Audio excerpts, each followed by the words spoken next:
One of the most complex areas of trust and estate litigation is not necessarily undue influence cases, but are cases where there were oral promises made and expressed intentions to leave assets to a person or a group of people, and nothing was addressed in the estate plan at all.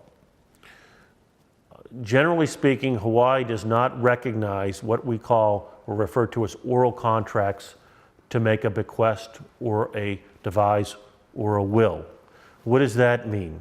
That means if somebody claims, Dad promised me to leave the home, and Dad doesn't do that, it is difficult, if not impossible, as a legal issue to have a claim that the law should recognize that oral promise.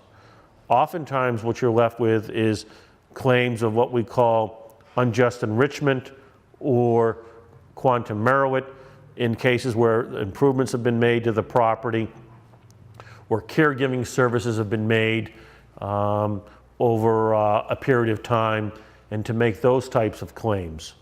That's why it's particularly important for estate planning, in my opinion, to be a collaborative effort. So if you're residing in a home with your wife and other loved ones, with your parents, for example, and your wife has stayed home and provided caregiving services, you've made improvements to the house, you've done other things to benefit the family, you need to really, in my opinion, ask to be a part of mom and dad's estate planning process to ensure it gets done and ensure that it tracks your understanding of events.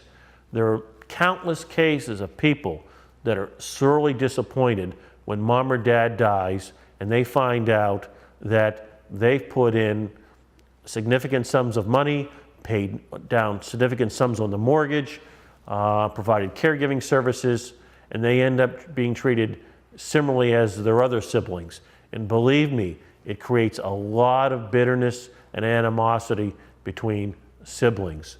So you cannot rely on oral promises. You have to seek advice.